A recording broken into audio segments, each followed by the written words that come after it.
Bueno, muy buenas tardes mis queridos hermanos. Gracias le damos al Señor porque una vez más estamos reunidos aquí para alabar y glorificar su santo nombre.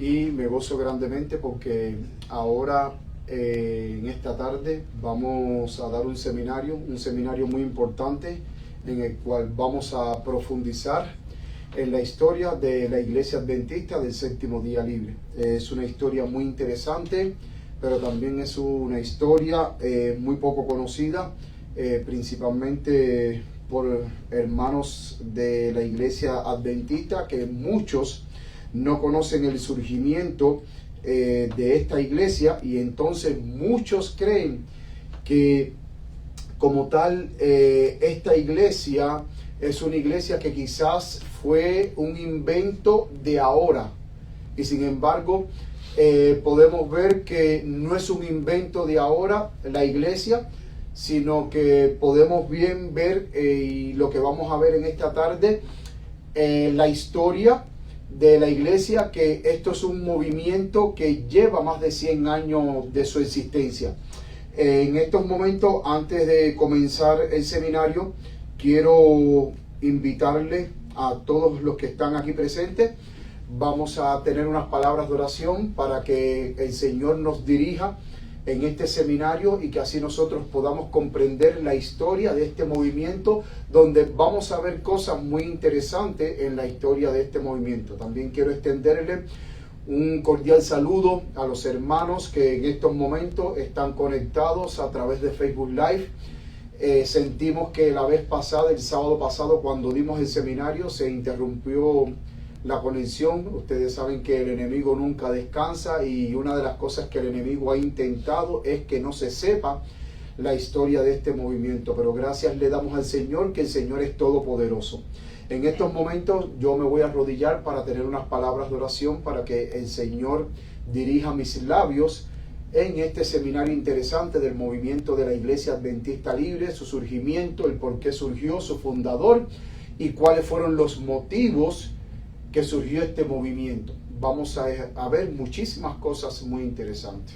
En estos momentos invito a todos aquellos que puedan a acompañarme en oración. Bendito Padre que estás en los cielos, en estos momentos pedimos tu bendición, Señor, para que tú nos acompañes ahora en este segundo servicio.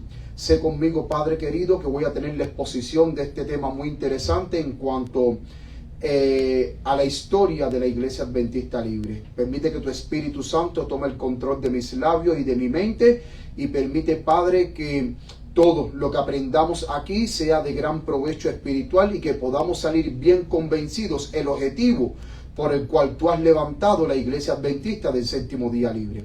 Quédate con nosotros, Padre Santo, perdona nuestros pecados, cúbrenos con tu manto de justicia y ayúdanos cada día a seguir fiel hacia adelante, buscando de tu gracia y de tu amor y preparándonos para la venida de nuestro Señor Jesucristo. Ya que te lo imploramos en el nombre de Jesús. Amén. Amén. Una de las cosas muy importantes que nosotros vamos a aprender en el movimiento de la Iglesia Adventista del Séptimo Día Libre es que la Iglesia Adventista del Séptimo Día Libre tiene sus orígenes en Guillermo Miller. Recordemos que Guillermo Miller fue el heraldo del segundo advenimiento. Dios lo escogió para realizar un gran despertar aquí en los Estados Unidos.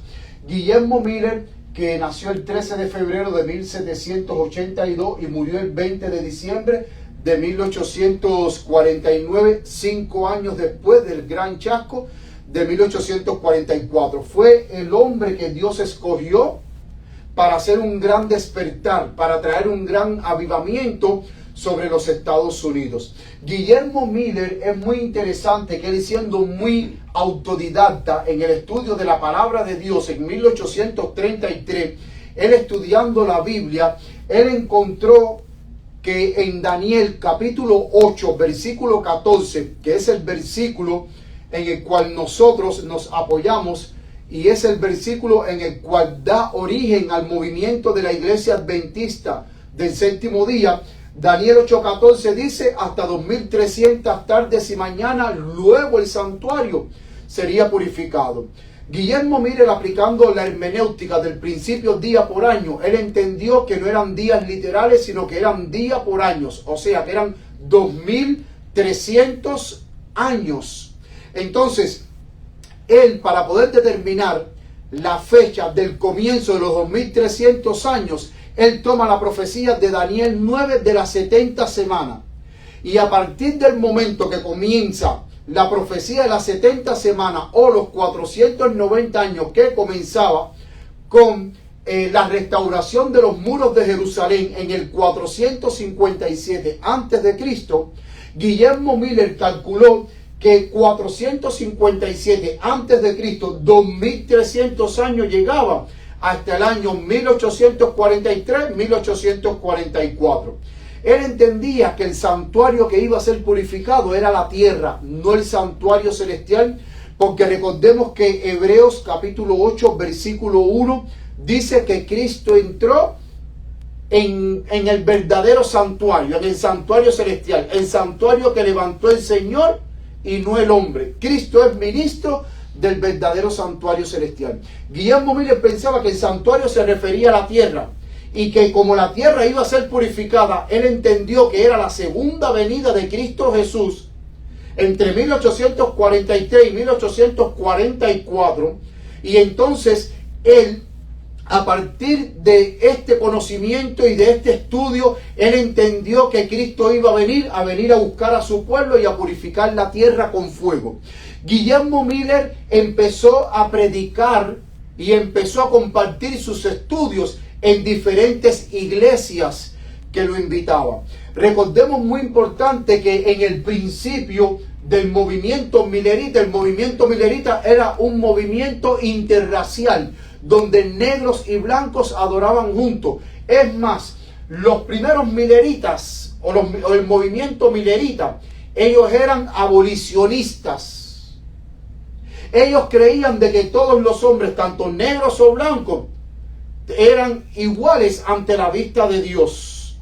Es más, noten la participación activa que tuvieron las personas de color en el movimiento milerita, que Joshua V. Hines, que fue pionero del movimiento milerita y después pasó a ser adventista, en marzo 6 de 1844, miren lo que escribió Joshua V. Hines. Muchas de las personas de color han recibido la doctrina. Uno de sus ministros más eficientes ha abrazado la doctrina en su totalidad y se dedicará por entero a proclamarla. Por lo tanto, las personas de color tendrán una congregación en la que se proclamará plenamente la doctrina del Adviento. Noten que las personas de color en el movimiento milerita estaban activos, predicando el pronto regreso de nuestro Señor Jesucristo, que de acuerdo a las fechas, el doctor Josias Leach, estudiando con judíos, él se dio cuenta que la purificación del santuario se llevaba a cabo en el día del Yom Kippur, en el día de la expiación, en el 7º mes, en octubre. Y entonces el doctor Josias Leach dijo que Cristo iba a venir el 22 de octubre de 1844. Vemos personas prominentes, predicadores mileritas, como por ejemplo Hazen Fox, personas de color Hazen Fox. Quiero decirle que Hazen Fox y William Ellis Foy, ellos fueron profetas del movimiento milerita. Hazen Fox recibió una visión de Dios. William Ellis Foy recibió 4 visiones de Dios. También tenemos a este destacado predicador William Steele. Ellos eran predicadores destacados que dieron impulso al movimiento milerita. Ahora, recordemos que Hazen Fox y William Ellis Foy, ellos rehusaron compartir las visiones que Dios les dio por los problemas de los prejuicios raciales, porque como ellos eran negros, ellos iban a decir de que nadie los iba a tomar en serio, porque había personas que entendían de que los negros no podían recibir visiones de Dios, que las visiones de Dios solamente eran para los blancos, y ellos rehusaron compartir las visiones que Dios le dio. Y recordemos que al ellos dos rechazar el llamado de Dios, ese llamado pasó a una jovencita de 16 años llamada Helena Gould Harmon. El 22 de octubre de 1844 Cristo no vino, y eso fue lo que nosotros pudiéramos decir lo que sufrieron los mileritas, el gran chasco. 22 de octubre de 1844. Después del 22 de octubre de 1844, Dios llama a Helena G. de White al ministerio profético. Al ministerio profético. Y Helena G. de White en 1844, a la edad de 16 años, tuvo su primera visión. Que es la visión que ella relata, que ella ve por un sendero el pueblo de Dios caminando rumbo hacia el reino de los cielos. Aquí vemos la participación destacada de estos mileritas que activamente proclamaron la segunda venida de nuestro Señor Jesucristo. Recordemos que el movimiento milerita surgió en la parte norte de los Estados Unidos. En la parte norte por la parte oeste.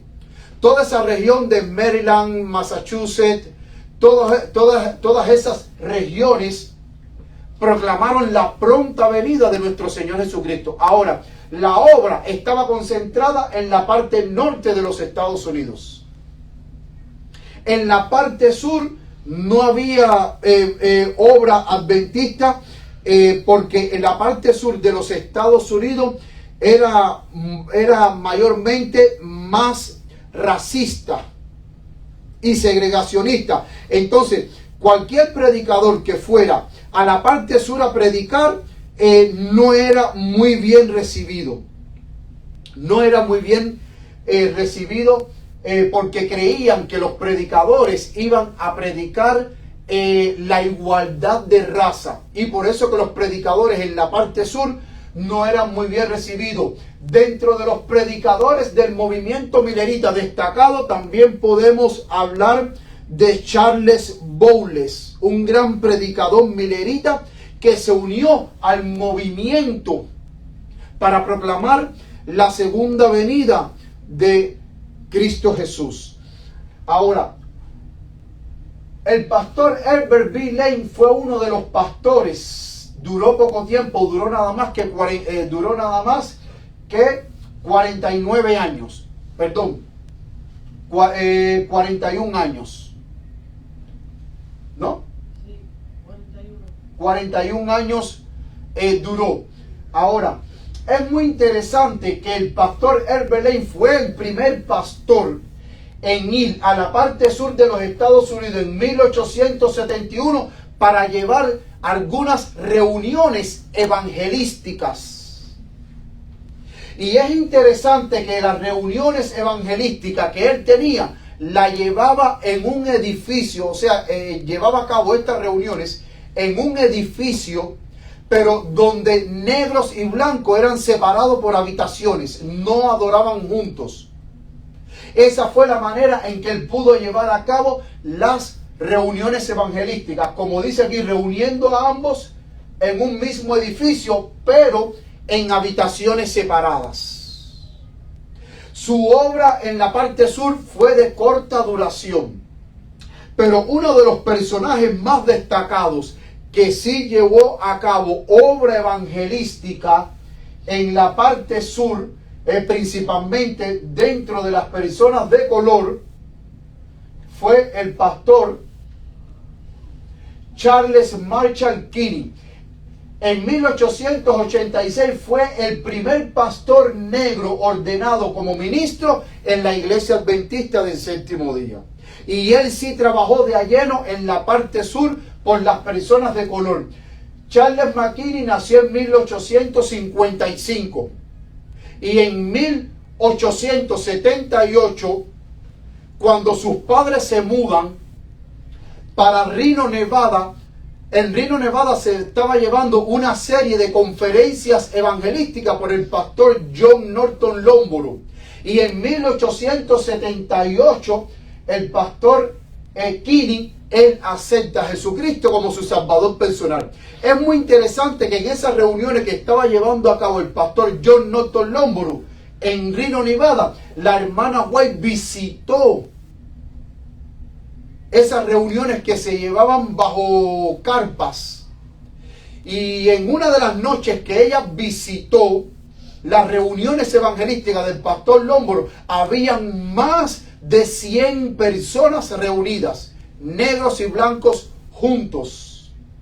Y fue en 1878, a través de la labor evangelística del pastor Lomboro, es cuando pastor Kinney se unió al movimiento adventista, siendo el primer pastor negro ordenado en la iglesia adventista. Entre 1870 y 1880, en esos 10 años, hubo obra esporádica de evangelismo en la parte sur.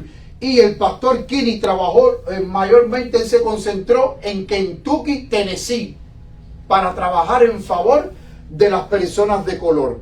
Ahora, hay algo muy interesante que sucedió en la iglesia adventista, y es que el pastor Robert Meadow Kilgore, que nació en 1839 y murió en 1912, él fue enviado a la conferencia de Texas en 1877, y un año después él se convierte en el presidente de la conferencia en Texas.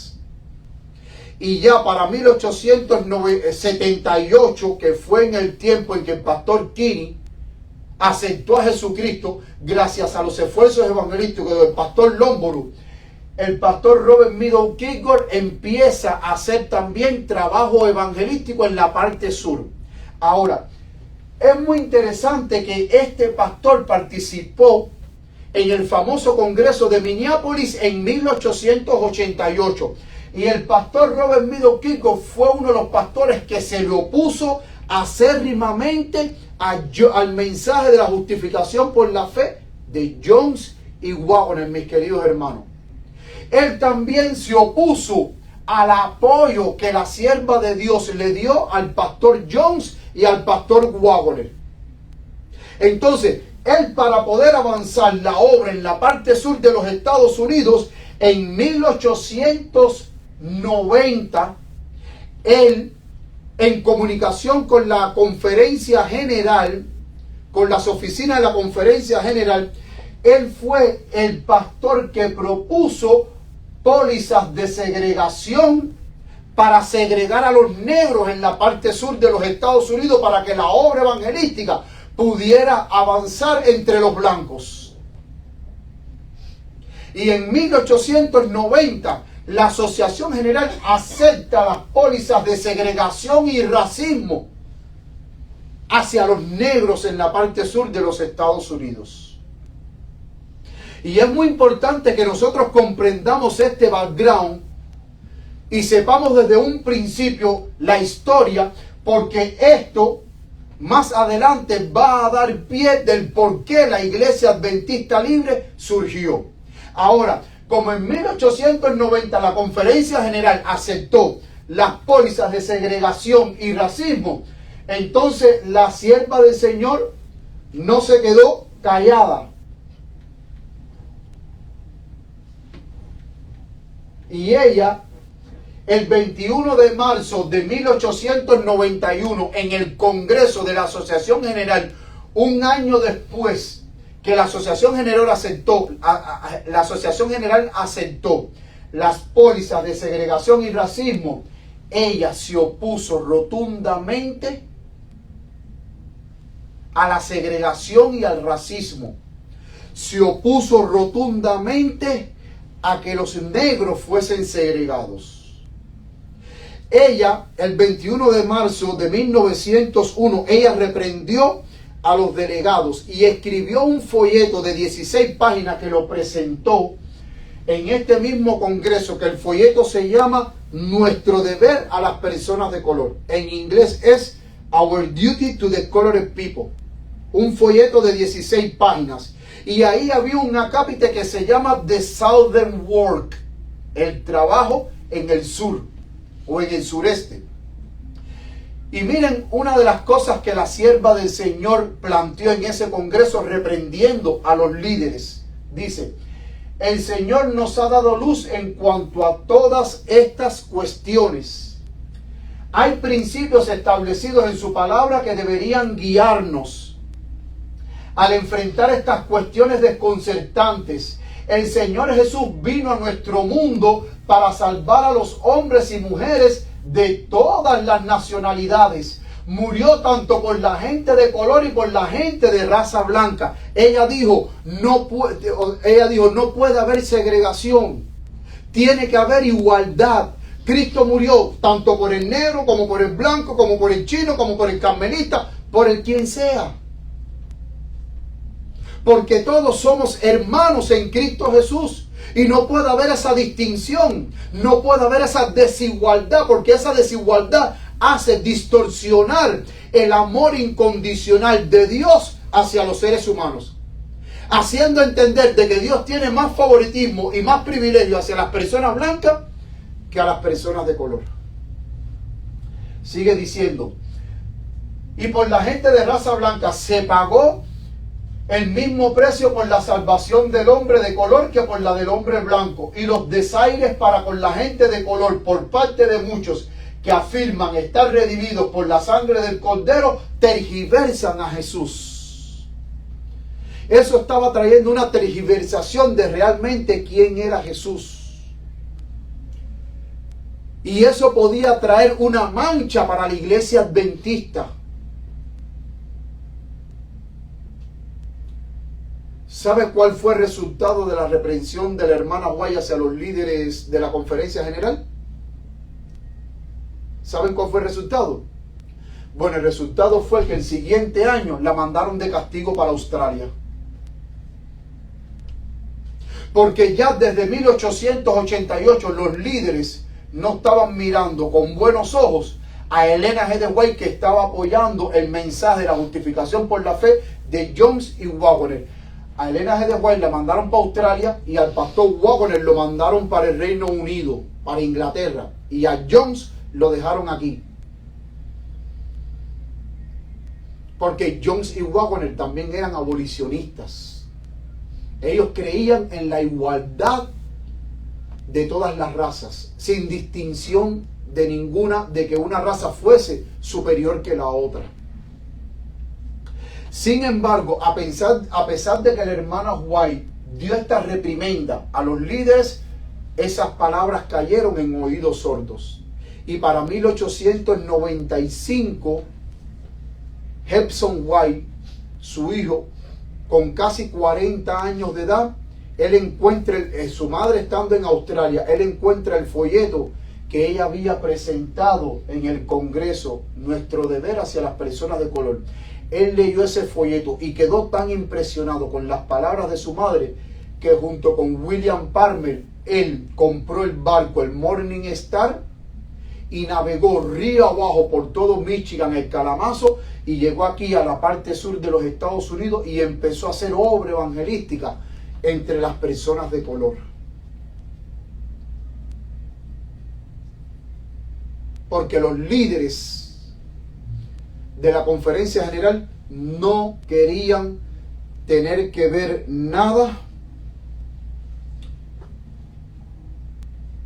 no quería tener que ver nada con las personas de color, mis queridos hermanos. Ahora, vamos a entrar de a lleno hablando todo este background histórico, porque necesitamos entender desde un principio. Vamos a hablar ahora del pastor Louis Charles Chief. El pastor Louis Charles Chief nació en Baltimore el 16 de noviembre de 1859. Sus padres se llamaban José y Luis Beaulet. Es interesante que los padres del pastor Chief nacieron en esclavitud, pero antes que el pastor Chief naciera, ya ellos habían obtenido su libertad. El padre del pastor Chief, Joseph, él fue a la guerra civil y nunca se supo su paradero, nunca regresó. Sin embargo, para 1865, Louis Chief junto con su madre Louise se mudaron para Boston, y a la edad de 15 años el pastor Chief se convirtió cristiano, se hizo cristiano, y en 1885 él se inscribió para estudiar en el seminario de Wayland, que era un seminario bautista. El pastor Chief, él era bautista, pero era un prominente predicador, un gran orador, cantante, pero también era un gran defensor de los derechos de las personas de color. Es interesante que en el mismo seminario donde él estudia, él ahí encontró a la que iba a ser su futura esposa. Con 28 años, él se casó con una de sus maestras. Con la que él se casó se llamaba Annie C. Howard, una maestra de 23 años. El pastor Louis Chief empezó a hacer obras evangelísticas, a pastorear iglesias bautistas. Ahora, ¿cómo es que él conoce el mensaje adventista? Miren, en 1896 él estaba padeciendo de un problema de enfermedad. Y entonces él va a tratarse al sanatorio de Battle Creek. ¿Quién era el que dirigía ese sanatorio? ¿Se acuerdan el nombre del doctor? John Harvey Kellogg. Y en ese sanatorio también estaba el pastor Alonzo Trevier Jones. Y cuando él fue a tratarse en ese sanatorio, él ahí conoció el mensaje adventista. Y miren lo que dijo el pastor Louis Chief. Fue en gran parte a través del beneficio derivado del tratamiento en el sanatorio lo que aprendí de sus alimentos saludables y principios que me abrieron completamente los ojos a la verdad presente. ¿Qué fue lo que le abrió completamente los ojos a la verdad presente? El tratamiento que él recibió y lo que él aprendió acerca de la reforma pro salud, mis queridos hermanos. Hoy en día hay personas que no le dan importancia al mensaje de la reforma pro salud.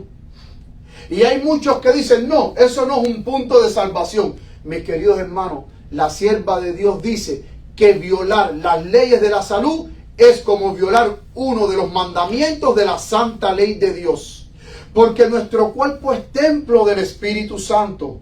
Y si usted viola este templo que es del Espíritu Santo, si usted viola las leyes de la salud, usted está destruyendo su cuerpo, usted está destruyendo este templo que es propiedad del Espíritu Santo.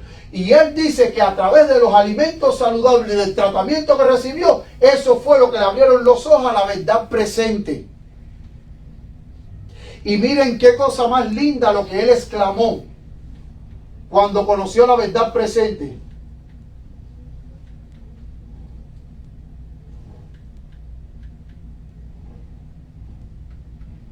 Vamos un poco para atrás, me pasé.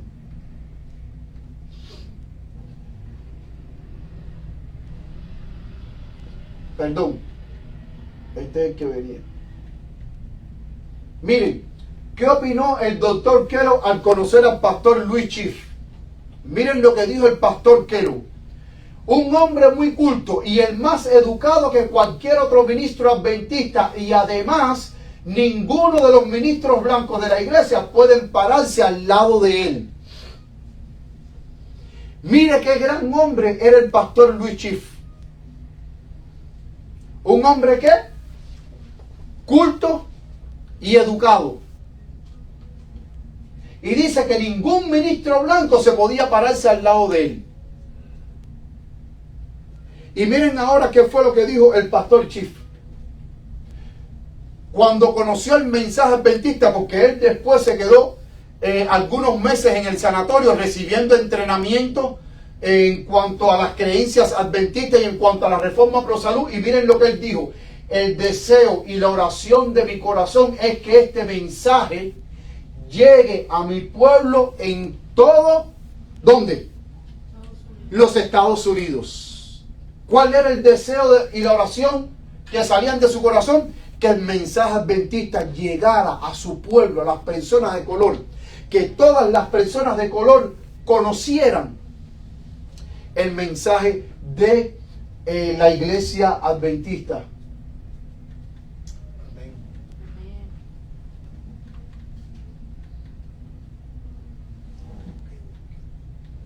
Si alguien me pudiera ayudar pasando las diapositivas, por favor.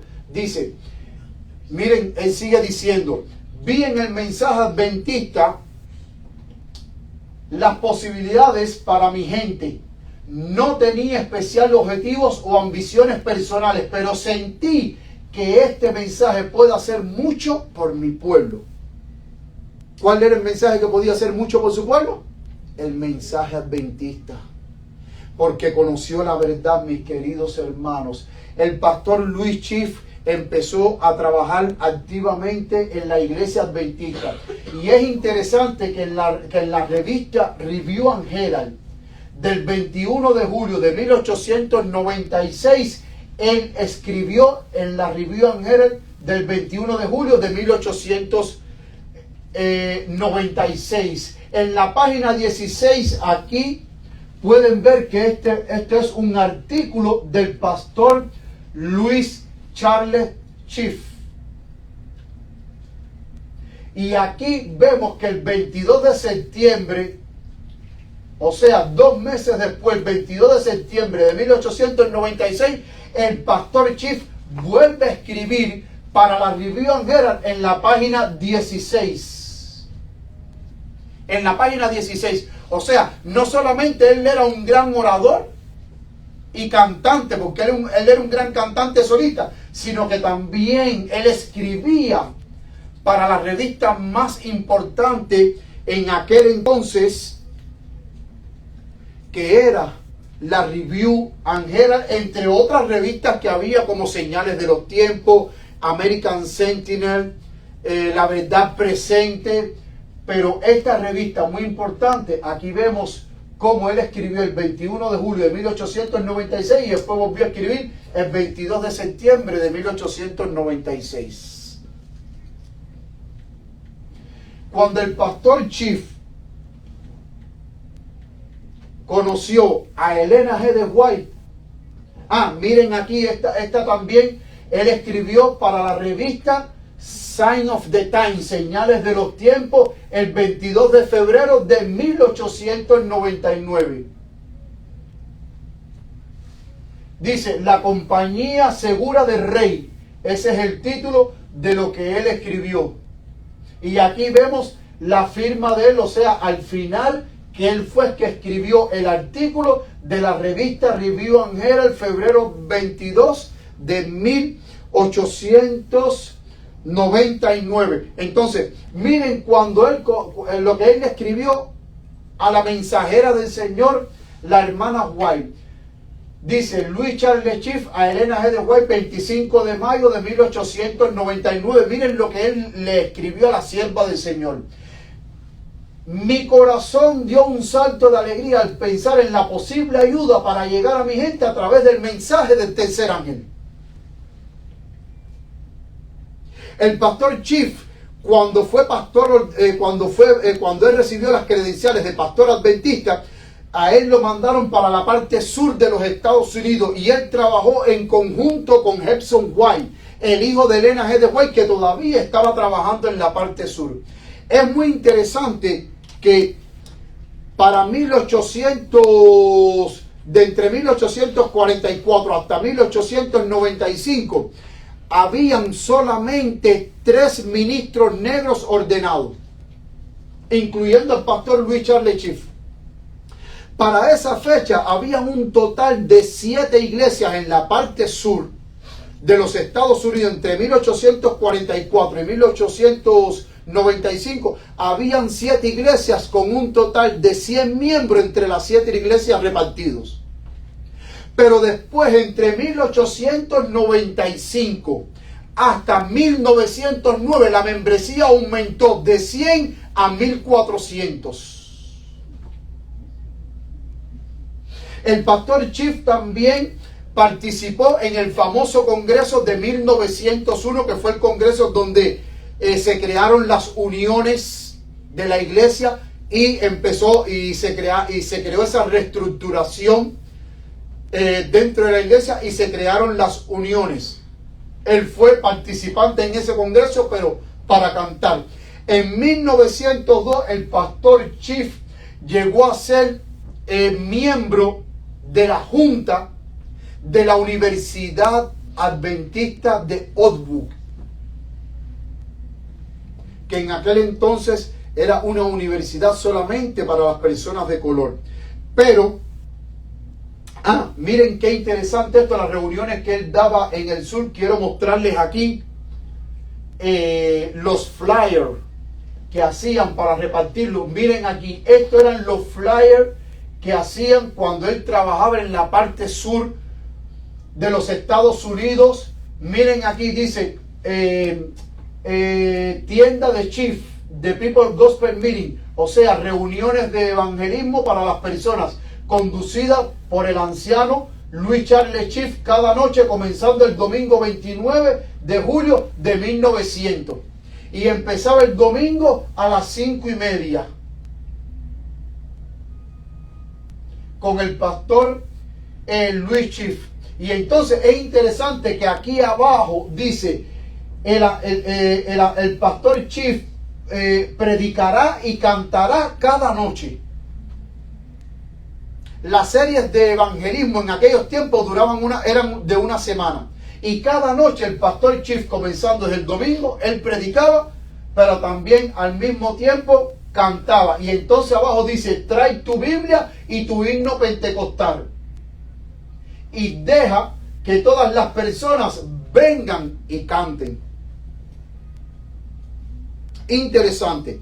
Ahora, para 1902, el pastor Louis Chief lo trasladan de trabajar de la parte sur, y es el primer pastor en trabajar en zona urbana, donde fue ubicado en Washington, D.C. Fue el primer pastor de color en trabajar en zona urbana. Él fue trasladado para Washington, D.C. Y es interesante que miren la invitación que él le hace a la sierva del Señor en 1904. Dice: carta 157 de 1904 al señor M.J. Nelson. Dice: ayer tuve la visita del pastor Louis Chief, quien está a cargo de la iglesia aquí en Washington, D.C., en la cual negros y blancos se reúnen. El pastor Chief, sus iglesias eran iglesias integradas de negros y blancos, adoraban juntos. Él no creía en esa adoración hacia Dios, pero por separado, los blancos por un lado y los negros por el otro lado. Él no creía en eso. Él creía que todos éramos iguales ante la vista de Dios y que no había necesidad de segregar a los negros por un lado y separar a los blancos por otro lado. Dice: él vino a pedirme que hablara a esta iglesia, y ella dice: el próximo sábado él invitará a los miembros de colores para que estén presentes. Él invitó a su iglesia en Washington a la mensajera del Señor para que predicara. El pastor Chief fue un gran evangelista de éxito. Es más, cuando él condujo campañas evangelísticas en Washington, a él le asignaron a un pastor blanco de apellido Washburn. Entonces le dijeron a Chief: mira, tú vas a conducir las campañas evangelísticas para las personas de color, y Washburn va a conducir las campañas evangelísticas para las personas blancas. Mis queridos hermanos, las campañas evangelísticas del pastor Louis Chief tenían más éxito que la del pastor Washburn. En una campaña él dio un tema que se llamaba, creo que, la Cena del Cordero. ¿Saben cuántas personas, negros y blancos, asistieron a esa campaña? Que en aquel entonces las campañas eran en carpas. Más de 2,000 personas asistieron a esa campaña evangelística. Noten que aquí, este es el flyer de la propaganda que las personas repartían para que asistieran a la campaña evangelística del pastor Louis Chief. Y entonces es interesante que aquí abajo dice: estudio Estudio de la Biblia on the everlasting. ¿Cómo ustedes lo traducirían? Bible study on the everlasting. Ajá. Estudios bíblicos para siempre del Evangelio y profecía cada noche. Y entonces aquí están los temas que él trataba cada noche el 1 de septiembre de 1902. Comenzando a partir de las 7 de la noche, y a las 7:45 era que comenzaba a predicar el pastor Chief. Y miren, lo que vemos aquí al lado, vemos aquí un periódico secular, no cristiano, un periódico secular. Cuando el pastor Louis Chief fue a trabajar a Washington, D.C. en 1902, miren cómo lo nombró el pastor, miren cómo lo nombró el periódico secular al pastor Chief, el hombre de la hora. Porque realmente él era un gran predicador, un gran evangelista, que él hizo un gran impacto en la ciudad de Washington, D.C. con sus campañas evangelísticas, hermano.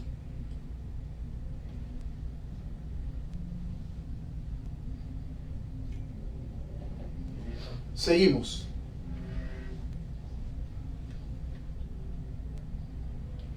Cuando él invitó a la sierva del Señor a predicar en 1904, miren lo que volvió a escribir de nuevo la sierva del Señor en el manuscrito 142 de 1904, que está en Libros Biográficos, volumen 5, página 326. El siguiente sábado habló en la primera iglesia mestiza en la calle 8, pastoreada por el elder Louis Chief. En aquellos tiempos a los pastores se le decían elder. Elder significa anciano, pero se le llamaba así, elder. Louis Charles Chief, un negro. El elder Chief también pastoreaba una iglesia totalmente negra, cuyos miembros invitó a la reunión dirigida por Elena G. de White, con una iglesia totalmente negra, una iglesia totalmente blanca y una iglesia integrada. 3 iglesias. Había posibilidades de que surgieran algunos problemas. En su ministerio se esforzó por mantener ante el pueblo la importancia de la unidad. ¿Sabe cuáles eran los problemas? De que la conferencia general no quería de que él tuviese iglesias donde negros y blancos adoraban juntos. El pastor Chief también tuvo varios problemas. Es más, es interesante que para 1907 el pastor Louis Chief se separó como pastor de la conferencia general por los problemas raciales, porque el pastor Chief quería que se construyera una escuela para que los negros fuesen capacitados en evangelismo, que también fuesen instructores bíblicos, para que así salieran a predicar y que el trabajo fuese más efectivo, y que también se construyera una clínica para que los negros también tuviesen acceso a la salud. ¿Saben por qué? Porque en aquel entonces las clínicas adventistas los negros no podían asistir. Siendo adventistas, los negros no podían asistir a las clínicas.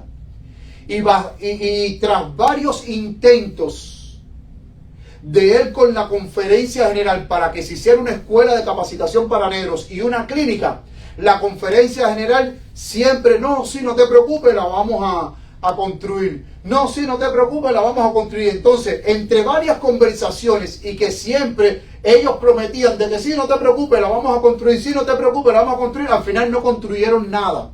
Y eso trajo tensión entre el pastor Chief y la conferencia. Y para 1907, él se separó como pastor de la conferencia general. Aunque él se separó, él siguió haciendo trabajo evangelístico por su propia cuenta.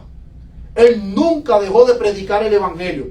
Ahora, cuando él se separó de la conferencia en 1907 como pastor, también la iglesia que él pastoreaba en ese entonces, que era la primera iglesia adventista en Washington, D.C., también se separó de la conferencia general. Porque las personas de color, que eran grandes predicadores con tremendos talentos, Cada vez que hacían campaña recogían gran suma de dinero, de diezmo y ofrenda. Todo ese dinero lo mandaban para la conferencia. ¿Y qué hacía la conferencia? La conferencia se ponía a construir más escuelas y hospitales para la gente blanca. Y para la gente negra, nada.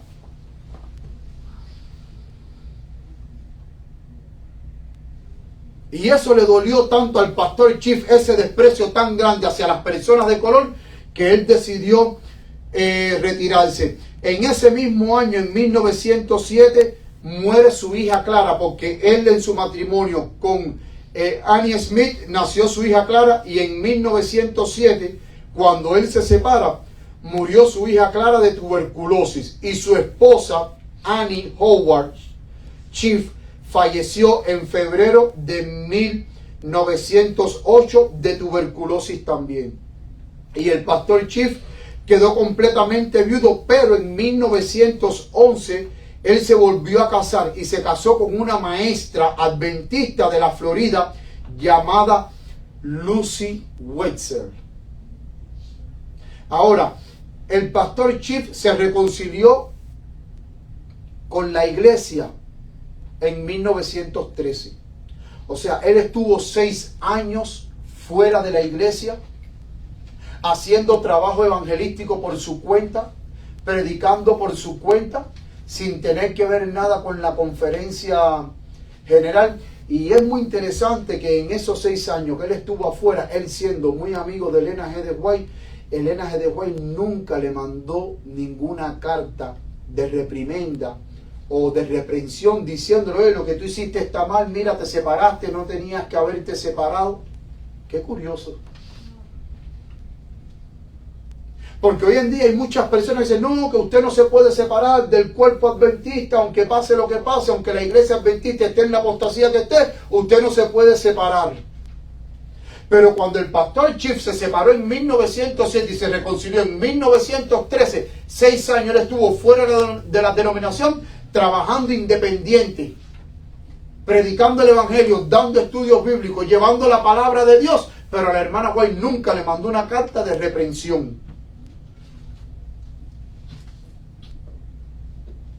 Para 1913 el pastor Louis Chief se reconcilió con la denominación, y al reconciliarse la conferencia lo envió a California a trabajar ese mismo año, en 1913. Él llegó a California el 7 de diciembre de 1913 y allí trabajó en la iglesia adventista del séptimo día de Furlong.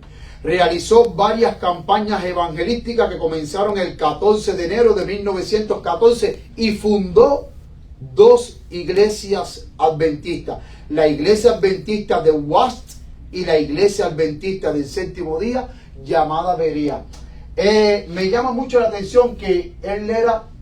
miren lo que la sierva del Señor le escribe al pastor Chief en 1907, carta 44, carta de Elena G. de White al pastor Louis Chief. El Señor le ha bendecido grandemente, hermano Chief, y su alma es preciosa para el Señor, y Cristo le salvará. Usted será salvado por la purificación de su alma y la obediencia a la verdad.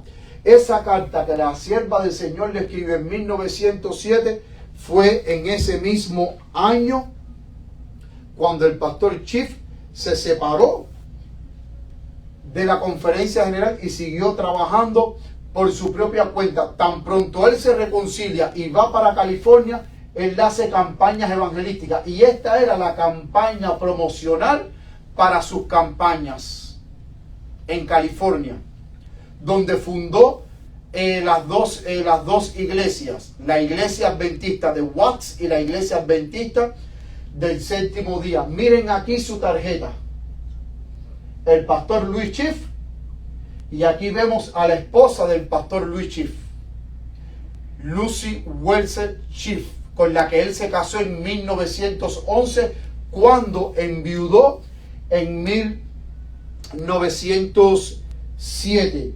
Ahora, el pastor Chief, para 1915, después que él fundó la iglesia, en 1914, estas 2 iglesias, producto de sus campañas evangelísticas, volvieron de nuevo los problemas raciales en 1915.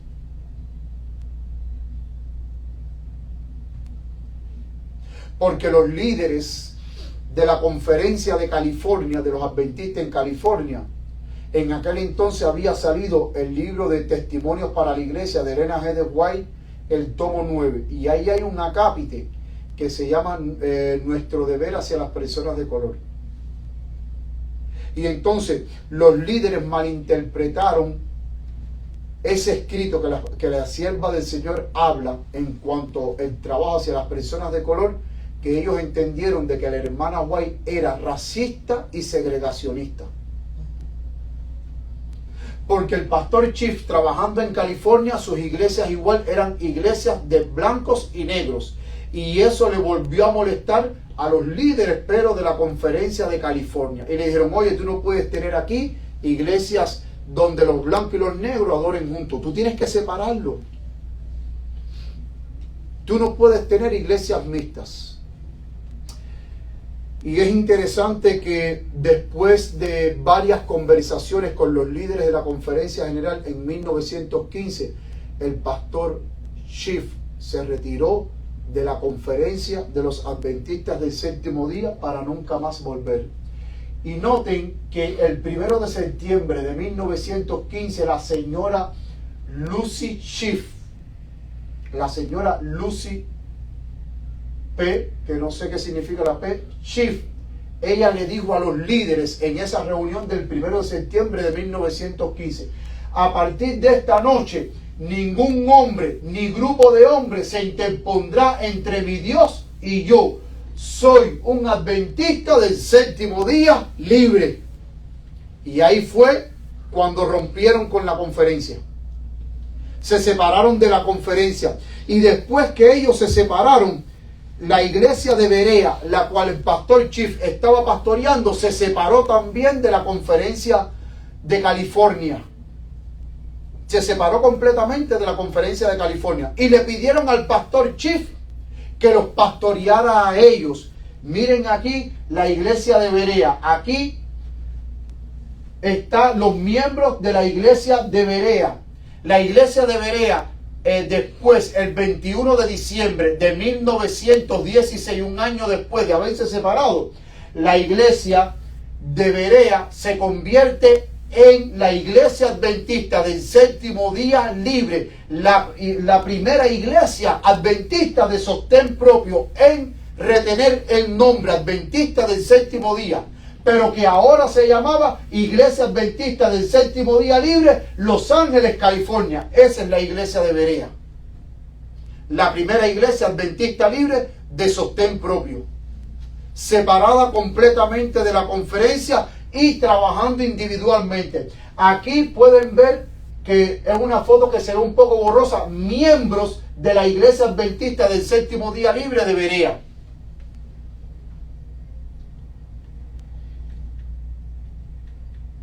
Y aquí es el certificado por el estado de California de incorporación de la iglesia adventista de Berea. En el 21 de diciembre, aquí está, miren la fecha, 21 de diciembre de 1916. Este es el documento original, legítimo, de que la iglesia adventista libre de Berea se registró el 21 de diciembre de 1916.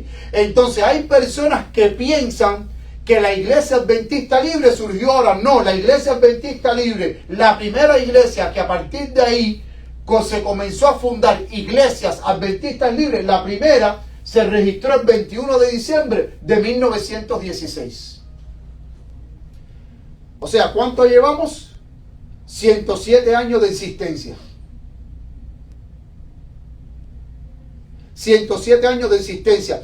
Cuando el pastor Chief se separa de la conferencia y la iglesia de Berea y se crea la iglesia adventista del séptimo día libre de Berea, él se unió también con un poderoso evangelista llamado John Wesley Mann, un evangelista de Savannah, Georgia, de color, que también en las biografías lo describen como un gran hombre, elocuente, poderoso en las escrituras, gran evangelista, gran predicador, gran ganador de almas y fundador de iglesias adventistas del séptimo día libre.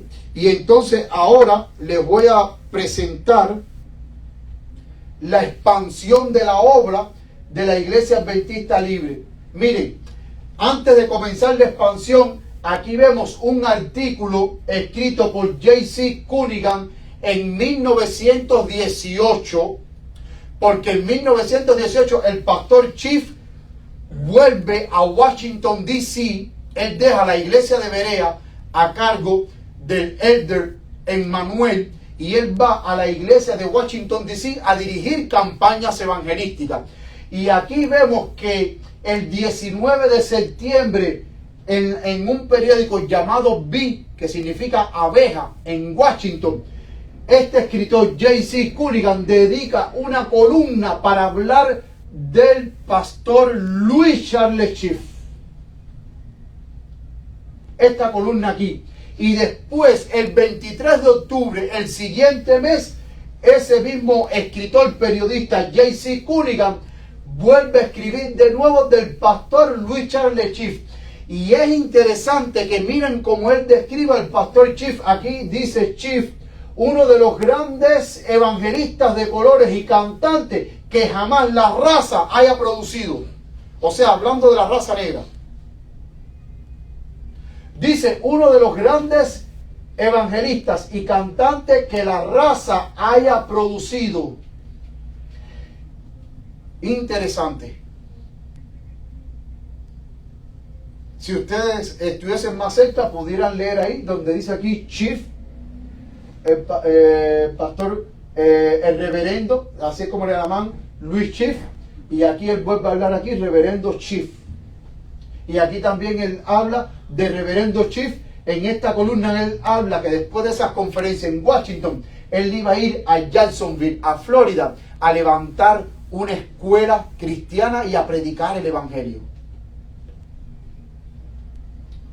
Y ahora aquí vamos a ver la expansión de la obra de la iglesia adventista. Miren aquí, iglesia adventista del séptimo día libre en Nueva York. Porque entre él y John W. Mann empiezan a fundar iglesias adventistas libres. Ahí bien claro lo dice, Free Seventh Day Adventist Church.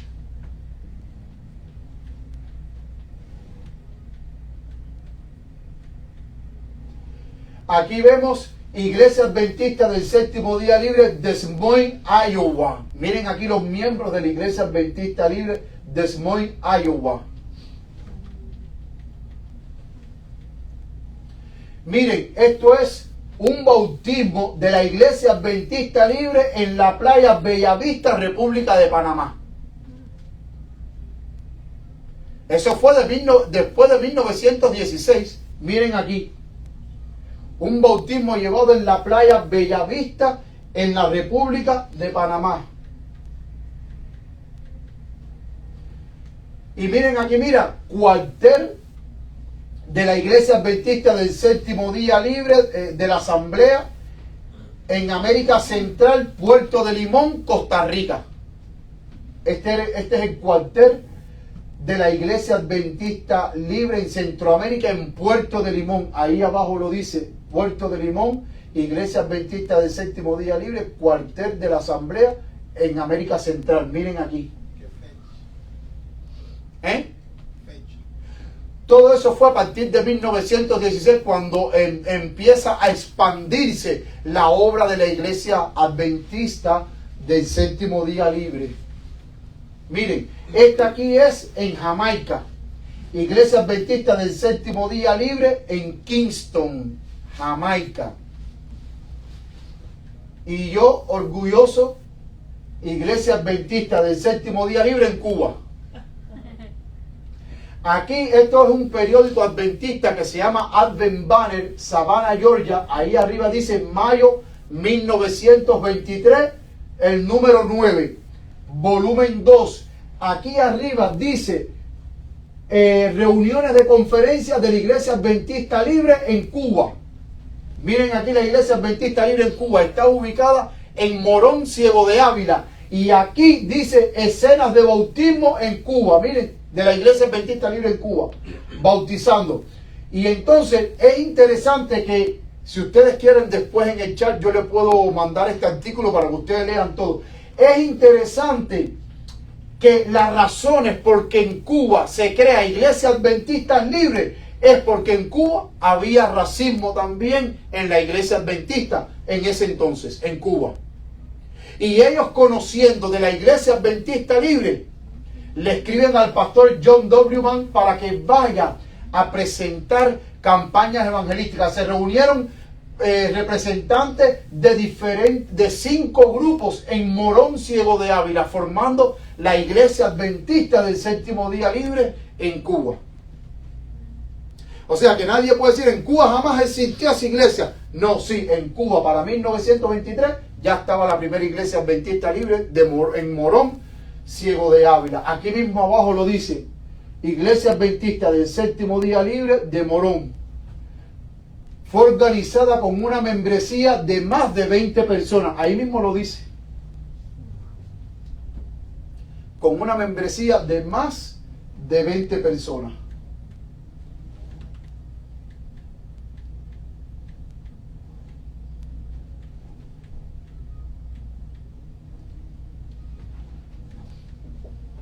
Y aquí, mis queridos hermanos, llegamos al fin de esta presentación.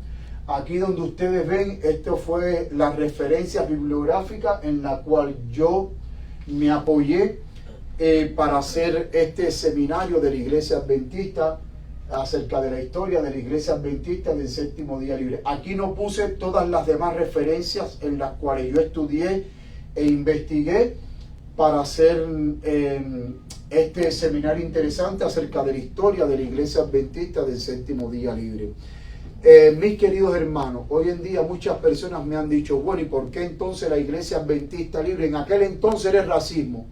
Ya hoy no hay racismo, hermano. El racismo de una forma u otra todavía sigue tristemente en la Iglesia Adventista. Todavía sigue el racismo. Ahora, hay personas que me han dicho, bueno, ¿y por qué la Iglesia Adventista Libre no se une a la conferencia? Hermanos, nosotros no nos unimos ahora porque entendemos que la Iglesia Adventista, la conferencia general, está en apostasía. Está en una serie de prácticas que no la apoya ni la Biblia ni el espíritu de profecía. No lo apoya. Como por ejemplo la celebración de la Navidad en este mes. Es interesante que yo les voy a mostrar a ustedes que John W. Mann, que fue cofundador de la Iglesia Adventista, del movimiento de Iglesias Adventistas Libres con el pastor Louis Chief, él tiene un escrito en el periódico de la Iglesia Adventista Libre, de Advent Banner, creo que de 1923, donde él habla y él resalta de que la Navidad es pagana. Nosotros, la Iglesia Adventista del Séptimo Día Libre, somos continuidad del mensaje histórico de los pioneros adventistas. Entonces nosotros no nos podemos unir con la conferencia general porque a partir de 1950 hubo cambios doctrinales en la Iglesia Adventista en cuanto a la naturaleza poslanzaria de Cristo, el mensaje de la justificación por la fe que hoy sigue rechazándose dentro de la iglesia, la adoración, estilo celebración, estilo pentecostal, la mundanalidad, la celebración de Navidad, celebración de Semana Santa, la unión con el ecumenismo, que hay personas que dicen, no, la iglesia no está unida. Sí, hermano, la iglesia está unida en ecumenismo. Y el representante de la Iglesia Adventista en el Consejo Interreligioso Ecuménico a nivel mundial es el doctor Ganaud Diop, que es el presidente del Departamento de Libertad Religiosa de la Conferencia General. Hoy nosotros tenemos muchas razones para no unirnos a la Conferencia General. Por eso es que somos un movimiento a nivel mundial, una red de iglesias y ministerios de sostén propio donde predicamos libremente las verdades distintivas de la Iglesia Adventista del Séptimo Día, el mensaje que nos legaron los pioneros adventistas. Hoy, por ejemplo, la Conferencia General ordena mujeres como pastoras, Los pioneros adventistas en sus posiciones fueron claros de que ellos no ordenaban pastoras al ministerio, ni mujeres como ancianas. Esas son prácticas antibíblicas que el espíritu de profecía no las apoya. Y Dios a nosotros no nos manda a unirnos, a adorar en conjunto, sabiendo muy bien que la conferencia está en prácticas antibíblicas y que no tienen apoyo en el espíritu de profecía. La mundanalidad, muchísimas otras cosas. Y hoy Dios ha permitido el movimiento de Iglesia Adventista Libre para que la Iglesia Adventista Libre mantenga vivo, latente, el mensaje histórico que nos legaron los pioneros. La justificación por la fe, el mensaje de los 3 ángeles, la purificación del santuario, el juicio investigador, las 7 plagas postreras, el cierre del tiempo de gracia, el sellamiento de los 144,000, la última generación, la perfección de carácter, la victoria sobre el pecado, la humanidad por la alzaria de Cristo, el mensaje de la justificación por la fe, como lo impartieron Jones y Wagner. Nosotros somos continuidad del legado de los pioneros. Que el Señor les bendiga, mis queridos hermanos, que el Señor les guarde, es mi sincero deseo. Y ahora, para terminar, puestos todos de pie, vamos a tener unas palabras de oración. Oremos. Amantísimo Padre que estás en los cielos, gracias te damos por haber comprendido la historia de esta iglesia tan linda, Señor. Te pedimos, Padre Santo, que tú nos ayudes cada día a seguir predicando la verdad presente, de seguirnos preparando para el encuentro con Cristo Jesús y de seguir proclamando el mensaje distintivo que nos legaron los pioneros adventistas, Señor. Danos poder y gracia para seguir avanzando por fe, predicando tu palabra, levantando iglesias y preparando un pueblo para la venida de Cristo Jesús. Gracias a los hermanos que estuvieron conectados viendo este maravilloso seminario, Señor. Bendícenos, guárdanos de todo mal y sigue bendiciendo este lindo movimiento, Señor, como lo has hecho hasta ahora, Padre querido. Nunca nos abandonen. Te suplicamos que tu presencia siempre vaya delante de nosotros, guiándonos hacia la Canaán celestial, Señor. Gracias por todo, Padre Santo, en el santo nombre de tu Hijo amado, Cristo Jesús. A Él sea la gloria por todos los siglos sin fin. Amén y amén. Que el Señor les bendiga, mis queridos hermanos, que el Señor les guarde, es mi sincero deseo.